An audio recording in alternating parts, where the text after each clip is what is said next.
O, dito yung ating mga kababayan madalas tumambay kasi nga andyan yung mga lilim ng puno ng nyug. Tapos mabilis pang lumabas dahil sa malapit lang tayo sa exit.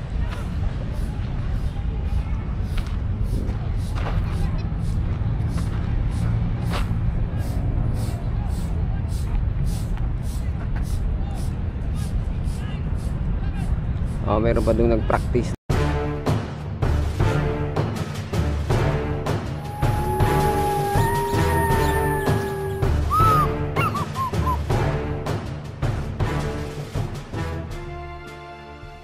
Ayan, good morning. Nandito na naman tayo sa ating Dolomite Beach, mga bayan. Maghatid na naman tayo ng panibagong update.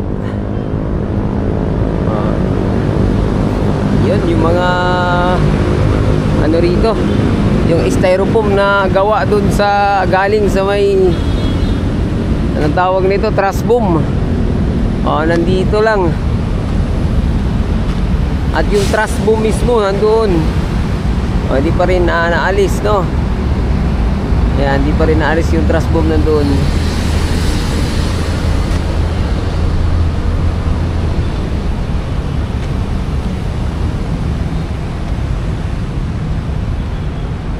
Buti na lang ngayon medyo makulimlim yung ating panahon. Yung iba nating mga bayan ay hindi pa umalis dito, no? Ayan, namamasyal pa rin dito sa Dolomite Beach. Ayan, ganyan.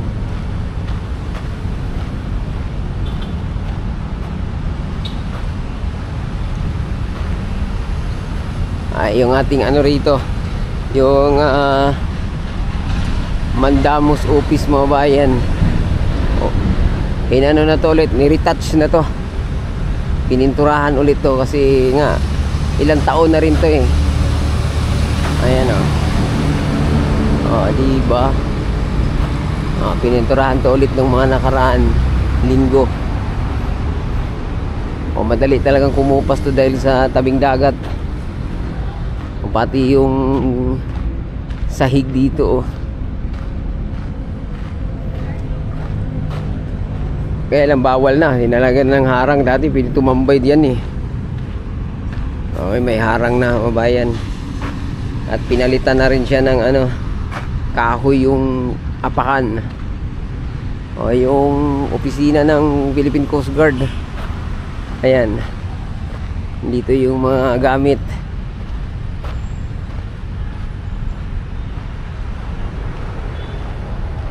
Kahit papaano, mabayan, namiminti na naman itong Manila Bay. Lalo na siguro itong papasok na itong ating administrasyong ng lokal, si Isko, mabayan, no? Mag-umpisa ata siya sa June.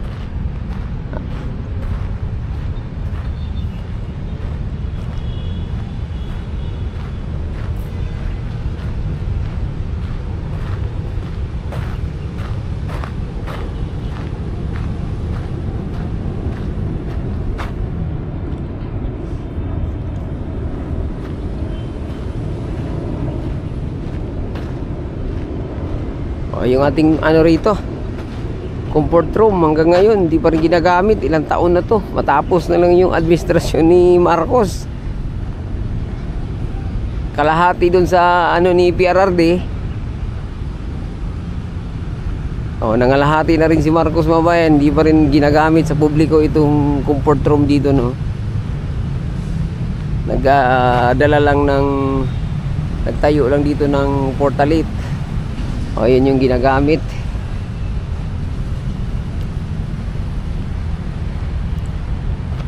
Ito, nagkagandahan na rin itong mga bagumbilya. May gardening na dito,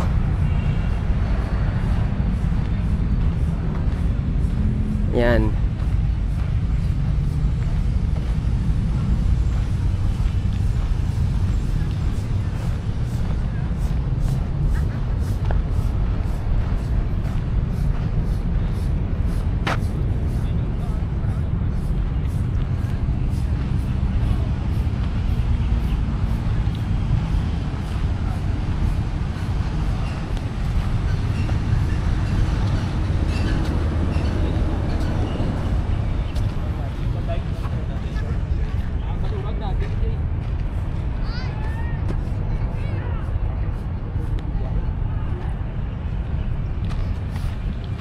Dito yung ating mga kababayan madalas tumambay kasi nga andyan yung mga lilim ng puno ng nyug.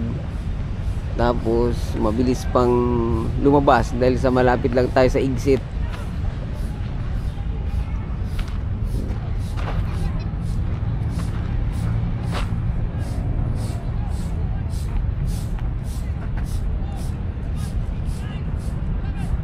Meron pa doon nag-practice ng nag-exercise, nag-ensayo pala mga bayan ng dragon boat.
Parang tumagilid na itong Dolomite Stone mga bayan hindi, lang to, hindi naman tumagilid, naka-concrete itong ilalim nito ayan may base yan mga bayan.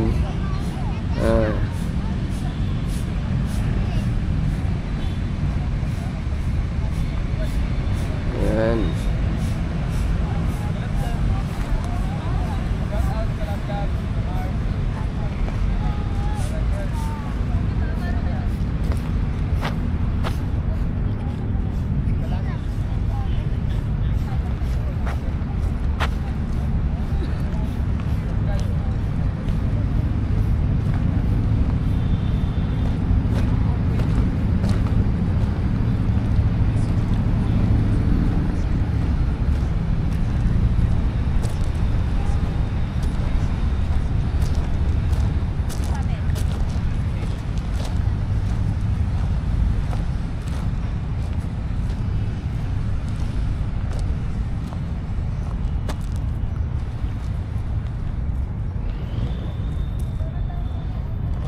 Ayan, so hanggang dito na lang muna yung ating update Huwag kalimutang mag-subscribe at i-click ang ating notification bell para ma-update kayo sa mga susunod nating video dito sa Manila Bay. Adios amigo, bye bye, salamat.